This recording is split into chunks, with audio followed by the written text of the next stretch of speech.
ಎಲ್ಲರಿಗೂ ನಮಸ್ತೆ. ಇವತ್ತು ನಾನು ಗೋಧಿ ದೋಸೆ ಮಾಡಿದ್ದೇನೆ. ಹೇಗೆ ಮಾಡೋದೆಂದು ತೋರಿಸಿಕೊಡ್ತೇನೆ, ಬನ್ನಿ.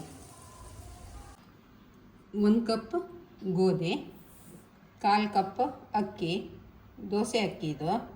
ಇವೆರಡನ್ನು 1 ಗಂಟೆ ಕಾಲ ನೆನೆ ಹಾಕಬೇಕು.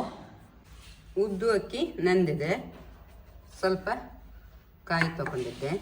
ಬೆಲ್ಲ ಇವನಿಷ್ಟು ಹಾಕಿ ಅರಿಯೋಣ. ತೀರ ನೈಸ್ ಬೇಡ.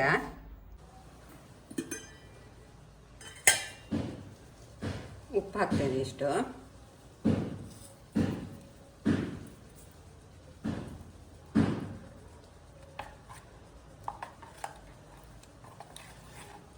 ನೋಡಿ, ಈ ಥರ ತರಿ ಆಗಬೇಕು.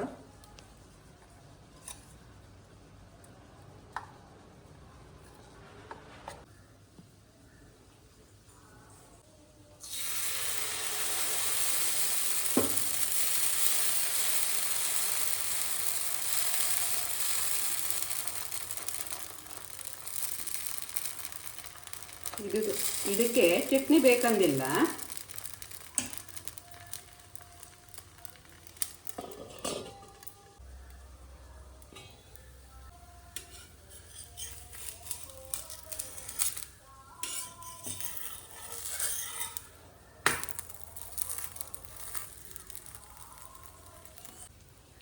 ತುಪ್ಪ ಹಾಕಿಯೂ ತಿನ್ಬೋದು, ಅಥವಾ ಚಹಾ ಸಂಗಡನೂ ತಿನ್ಬೋದು.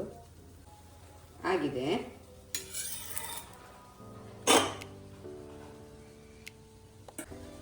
ಬಿಸಿ ಬಿಸಿ ಗೋಧಿ ದೋಸೆ ರೆಡಿಯಾಗಿದೆ.